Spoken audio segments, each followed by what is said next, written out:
وانشق البحار. بسم الله الرحمن الرحيم. الحمد لله رب العالمين والصلاة والسلام على رسول الله وعلى آله وصحبه ولا حول ولا قوة إلا بالله. اللهم اغفر لنا ولوالدينا ولمشايخنا ولمن له حق علينا وللمسلمين والمسلمات. اللهم اهدنا لما اختلف فيه من الحق بإذنك إنك تهدي من تشاء إلى صراط مستقيم. اللهم اهدنا لما اختلف فيه من الحق بإذنك إنك تهدي من تشاء إلى صراط مستقيم. قال المؤلف رحمه الله تعالى نفعنا بعلمه في الدارين فصل في الصلوات المسنونة والrawatib. Kita lanjutkan pelajaran kita. Mu'allif melanjutkan pembahasan as-salawatul masnunah, salat-salat yang dia disunnahkan, yang dia disebutkan di sini was-salawatu al-masnunatu khamsun. Salat yang disunnahkan ada 5, al-idan wal kusufan wal isqa, yaitu sunnah-sunnah yang pertama adalah sunnah Id, salat sunnah Id, yaitu Idul Fitr dan Idul Adha. Idul Fitr dan Idul Adha. Dalam masalah salat sunnah, ya, kalau yang kita kenal dalam adat kita di Indonesia itu salat sunnah Id atau salat Id itu dia lebih dihidupkan dibandingkan salat sunnah Idul Adha. Idul Fitr lebih dihidupkan dibandingkan Idul Adha. Padahal dalam Islam itu ya lebih terbalik. Idul Adha yang lebih besar, yang lebih banyak amalan-amalan yang utama di waktu itu dibandingkan Idul Fitr.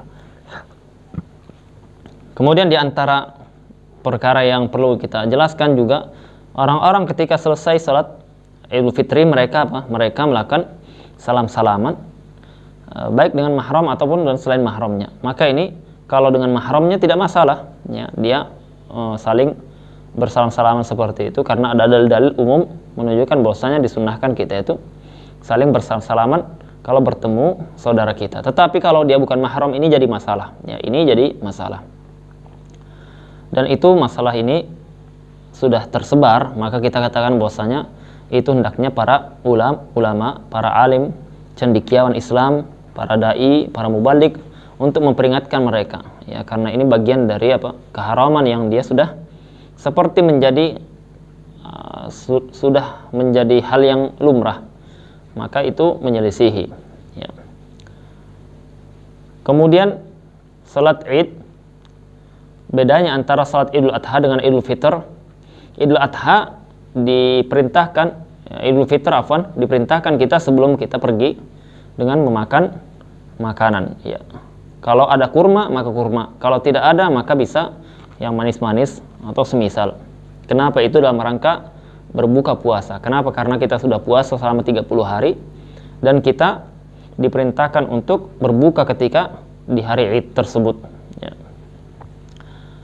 Kemudian kalau Idul Adha tidak diperintahkan, kita tidak pergi, tidak makan dulu baru kita pergi sholat Id, tetapi kita langsung pergi setelah ba'da syuruk, setelah waktu syuruk kita kalau bisa sudah melakukan sholat, ya, kalau bisa sudah melakukan sholat. Adapun terkait waktu, ya, terkait waktu Id itu sudah alhamdulillah sudah berjalan semuanya, maka kita tidak perlu bahas lagi secara fikih karena itu sudah amalan yang sudah terjadi, yang dilakukan bertahun-tahun oleh kaum muslimin, yang dia tidak perlu kita perpanjang masalah itu. Tapi yang bagi orang yang dia sholat sendirian boleh tidak, ya, ini masalah penting. Dia ketiduran misalkan, dia tidak sempat ikut jamaah di masjid-masjid atau di lapangan-lapangan, maka kita katakan disunnahkan tetap dia meskipun sendiri, ya, disunnahkan dia sholat Id meskipun dia sendiri. Kemudian kondisi kedua, dia lebih utama sholat di masjid atau di lapangan. Maka dalam mazhab Syafi'i lebih utama dia di masjid, ya, lebih utama di masjid. Jadi ini berdasarkan riwayat-riwayat umum bahwasanya Nabi SAW itu mengutamakan masjid dibandingkan selain masjid, ya. Ada riwayat Nabi SAW itu salatnya di padang pasir atau di tempat yang tidak ada bangunannya, yaitu di selain masjid. Maka kita katakan mazhab Syafi'iyah menggabungkan antara riwayat itu dengan riwayat yang menunjukkan bahwasanya salat itu lebih utama di masjid dengan cara menggabungkan keduanya. Itu mereka mengatakan hukum asalnya kita katakan lebih afdol di masjid, kecuali kalau tidak muat, kecuali kalau dia tidak muat. Kalau sempit misalkan, maka salatnya di padang yang tidak ada padang pasir atau yang dia tidak ada bangunannya di lapangan ya. Maka itu masalah terkait dengan salat Id.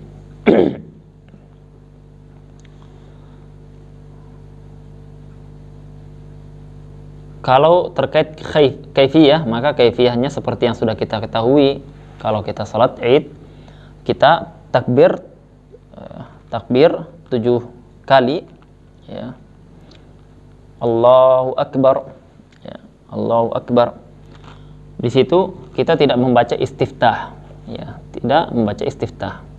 Bahkan tidak membaca ta'awud, a'udzubillahi minasyaitonirrajim. Nah,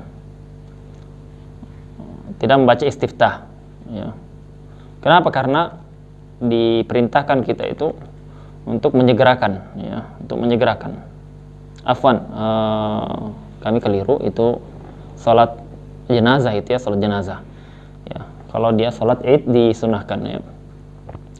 Kita apa dia Allahu Akbar. Kita takbir pertama kita membaca subhanallah walhamdulillah wala ilaha illallah wallahu akbar. Subhanallah walhamdulillah wala ilaha illallah wallahu akbar. Ini namanya al-baqiyatus salihat. Al-baqiyatus salihat. Maka apa? Maka ketika dia takbir 7 kali dengan mengangkat tangannya, Allahu akbar, subhanallah walhamdulillah wala ilaha illallah wallahu akbar. Itu dihitung 7 selain takbiratul ihram, sehingga totalnya 8 dengan takbiratul ihram. Kemudian yang kedua, di rakaat kedua dia 5 kali takbir, sama di luar takbir intiqal ya. Sehingga dia 5 kali takbir plus yang ke-6 takbir intiqal. Takbir intiqal yang pertama dia berarti ya, dia bangkit dari sujud. Maka itu pembahasan Id yang terpenting ya. Ada lagi tidak? Ya, disunahkan kita itu menggunakan pakaian yang terbaik ya. Pakaian terbaik tidak mesti harus baru. Kemudian disunahkan juga kita menggunakan apa?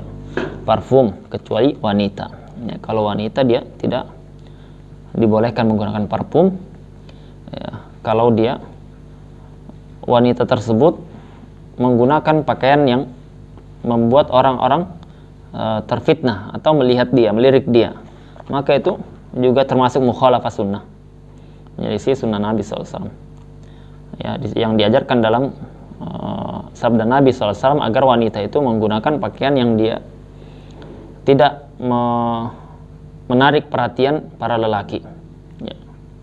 Tidak menarik perhatian para lelaki.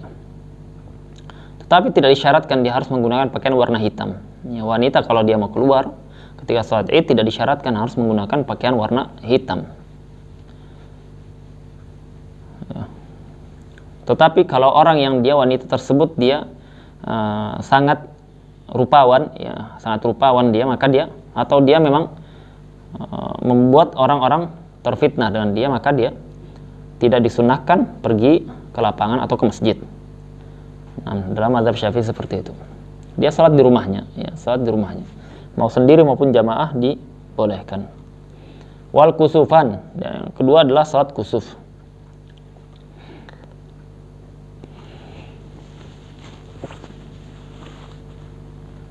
Salat kusuf, yaitu kusuf syams wa khusuf al-qamar.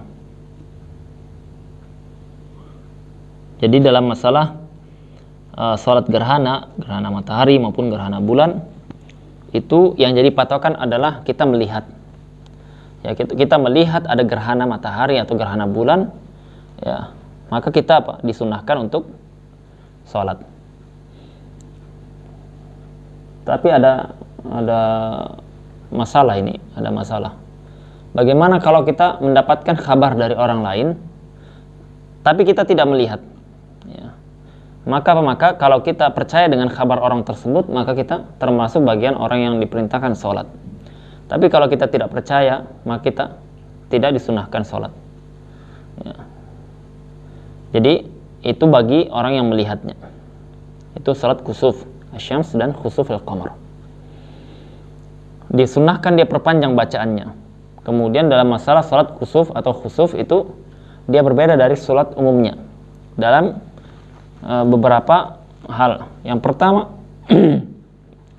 dalam masalah gerakannya, yang dia sesuai dengan yang di hadis Nabi sallallahu alaihi wasallam, dia 2 qiyam, 2 ruku', 2 sujud.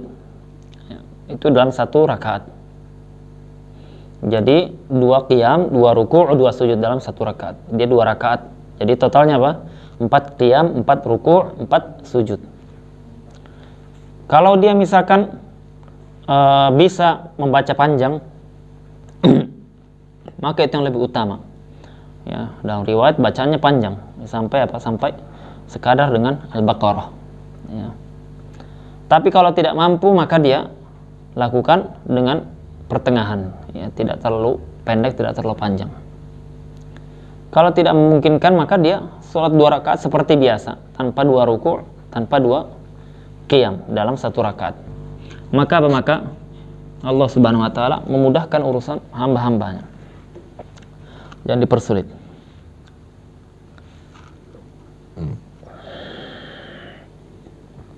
Apakah dalam kusuf, ya, yaitu gerhana matahari, disunahkan kita itu menjahar, mengeraskan suara ketika kita jadi imam atau tidak?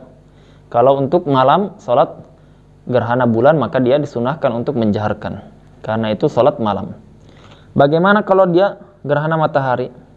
Maka dalam mazhab Syafi'i dia disunahkan untuk sir, ya, disunahkan untuk sir, dalam kondisi dia lirih, bukan dijaharkan.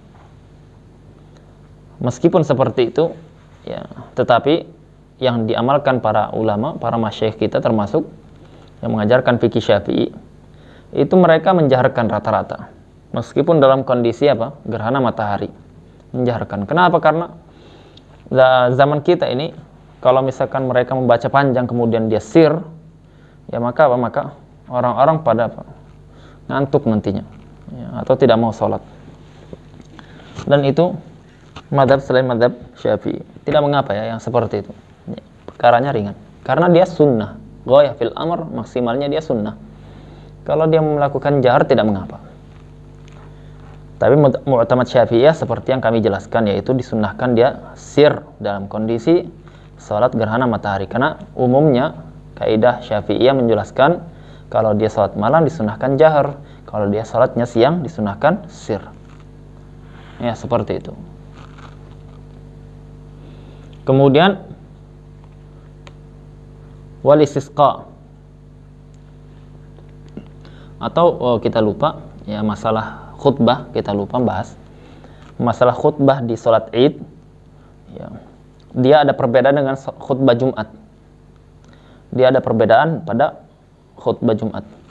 Khutbah pada salat Jumat itu ada arkan dan syurut, ya, ada arkan dan syurut, rukun dan syarat. Di antara rukunnya adalah harus memulai dengan hamdalah, alhamdulillahirabbil alamin. Alhamdulillah, ucapan alhamdulillah. Tidak boleh ucapan yang lain. Yang kedua, dia harus salawat ala Nabi sallallahu alaihi wasallam. Assalatu wassalamu ala Rasulillah. Ya. Atau ala Muhammad sallallahu alaihi wasallam. Yang ketiga, wasiat bittaqwa, wasiat dengan takwa. Ya, wasiat dengan takwa. Kemudian ini dibaca di khutbah pertama dan khutbah kedua. Kemudian untuk yang keempat, rukun yang keempat adalah dia membaca ayat yang difahami. Itu bisa di khutbah pertama atau khutbah kedua. Kemudian yang terakhir adalah membaca doa untuk kaum muslimin yang hadir maupun yang selain yang hadir, ya, maka dia dibaca di khutbah kedua. Ini untuk khutbah Jumat. Khutbah Jumat. Kemudian ada syaratnya kalau Jumat, ya. Kita masih bahas masalah apa? Ada kaitannya dengan khutbah Jumat ini Id. Karena dia apa? dia ada kemiripan meskipun ada perbedaan. Maka kita bahas dulu khutbah Jumat. Di antara syarat dalam khutbah Jumat itu harus menutup aurat, harus dalam kondisi dia sudah bersuci, ya, sudah bersuci. Ya, dia nanti duduk di antara dua khutbah. Ya. Sedangkan dalam khutbah Id, berlaku rukun, tidak berlaku syarat.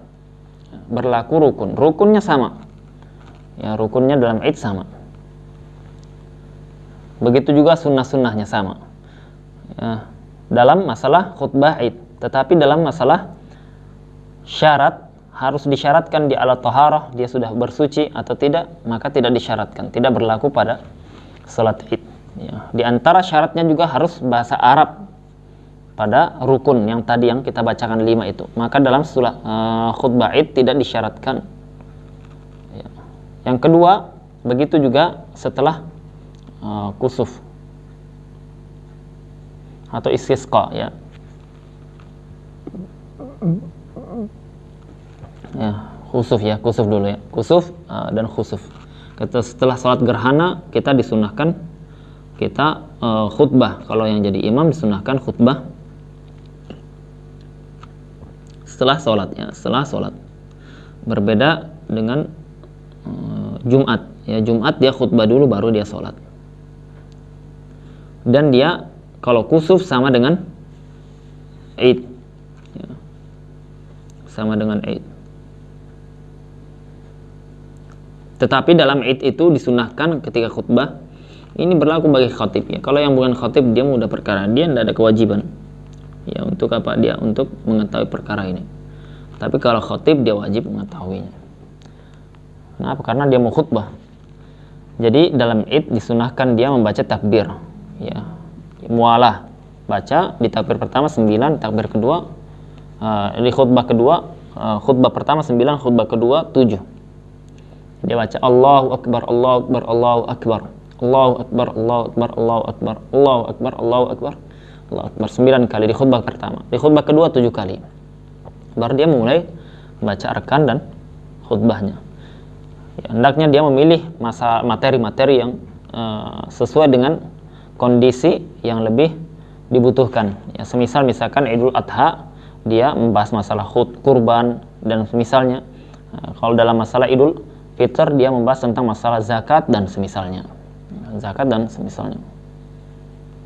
Kemudian kalau dalam kusuf khutbahnya dia hampir sama dengan Id, tetapi diganti bukan Allahu Akbar, Allahu Akbar, bukan takbir, tetapi diganti dengan tasbih, ya.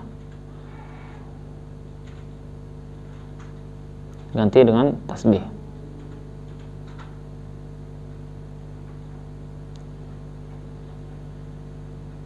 Di sini disebutkan tidak? Ya, tidak disebutkan di sini. Ya, diganti dengan ya, tasbih, ya, subhanallah, ya, atau dia membaca istighfar juga bisa, ya, astagfirullahaladzim. Dia sama 9 kali, kemudian di khutbah kedua 7 kali. Kemudian salat sunnah yang ketiga adalah al-istisqa. Al-istisqa itu tolak besuqya, minta air ketika zaman masa paceklik.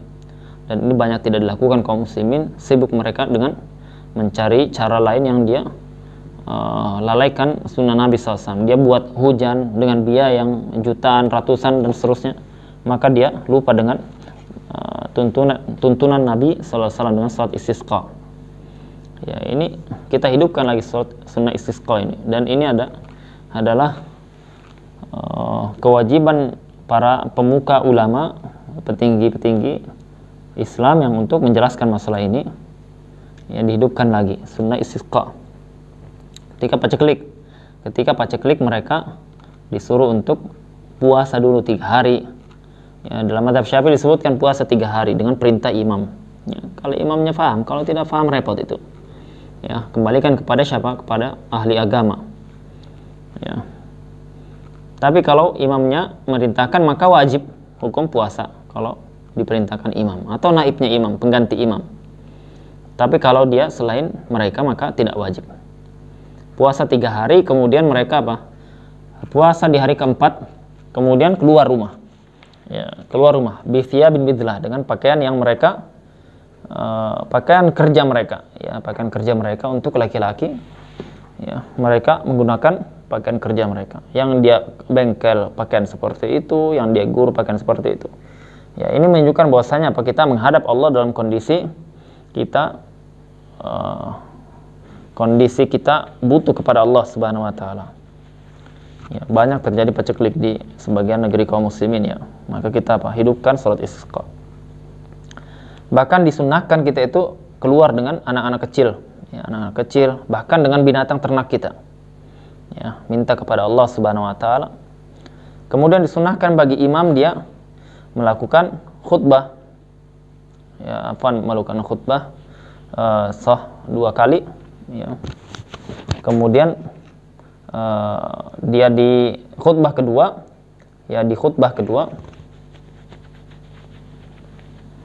dia sama, ya, disunahkan dia untuk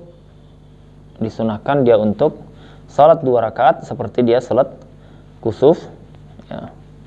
Seperti salat kusuf, ya, atau seperti salat Id. Ya, tapi diganti istighfar yang 9 kali tadi. Kemudian dia Dia khutbah. Khutbah itu khutbah pertama seperti khutbah Id. Seperti khutbah Id atau seperti khutbah kusuf dalam masalah tadi perinciannya. Arkan dengan syurut. Tetapi nanti di khutbah kedua, kalau sudah sepertiga khutbah, ya, di khutbah kedua sudah kira-kira sepertiga khutbah, ya. Misalnya khutbahnya 15 menit, berarti 5 menit pertama, ya, setelah 5 menit dia menghadap ke kiblat untuk berdoa kepada Allah Subhanahu wa taala. Ya, berdoa dengan sekhusyuk-khusyuknya. Ya, dengan merengek kita di hadapan Allah Subhanahu wa taala agar Allah turunkan hujannya. Ya. Dengan meminta hujan, ya, minta hujan. Kemudian kalau dia kebanjiran atau misalkan hujannya terlalu banyak, maka minta agar Allah Subhanahu wa taala pindahkan hujan tersebut, ya. Sebagaimana itu ajaran Nabi SAW. Allahumma hawalaina wa ala alaina. Ya Allah, arahkan hujan ini ke sekeliling kami, jangan berikan kami hujan yang melebihi batasnya. Nah, itu dalam salat istisqa. Kemudian di sini disebutkan masalah sunnah-sunnah lain, yaitu sunnah yang dia terkait dengan salat fardu, yaitu sebelum dan sesudah salat fardu itu ada sunnah-sunnah. Itu kita jelaskan nanti di pertemuan berikutnya. Kita cukupkan. Subhanakallahumma wa bihamdika asyhadu an la ilaha illa anta astaghfiruka wa atubu ilaik. Assalamualaikum warahmatullahi wabarakatuh.